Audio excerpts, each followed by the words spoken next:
Bir жолу bir жигит интернетке кирип алып, колуна комузун алып, маселе жарап жаткан сөрөйлөргө жооп берип турган кез экен.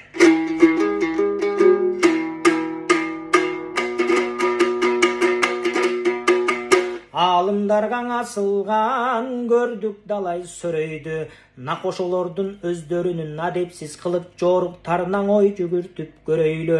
Эмесе аты чыкпай жер өрттөп таанылгандар көбөйдү, азгырылып жалганга жаңылгандар көбөйдү, шайтандын арам терисин жамынгандар көбөйдү, абийирин төгүп ар жерге чечинип сүрөт чыгарып ачынгандар көбөйдү, акылы жок өзүндөн акылмандар көбөйдү, акыйкатты үйрөткөн, Алланын сөзүн сүйлөткөн, мусулмандын дининен асылгандар көбөйдү, ас келгенсип буларды колдогондор көбөйдү, калышпай ээрчип артынан жолдогондор көбөйдү. Аллахтын калып карына бул дүйнө кыяматта даңы анан оңбогондор көбөйдү.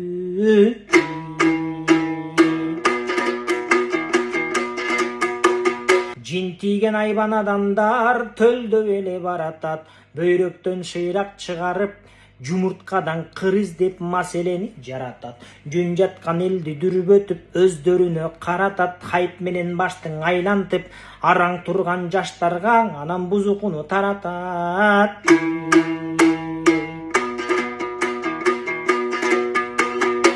Өлбөчүдөй жүрөсүң, мыйыгыңдан күлөсүң, акыры ажалың башка жеткенде караңгы жерге кирерсиң, аттың кылып өкүнүп анан акыйкатты билерсиң.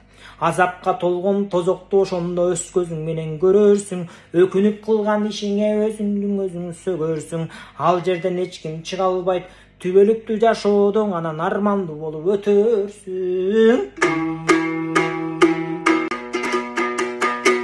Бирок тобо кылган адамдын күнөөсү тоого жетсе да, асмандын ашып кетсе да, тагдыры жакшы чечилет, себеби жаманды жакшы өчүрөт.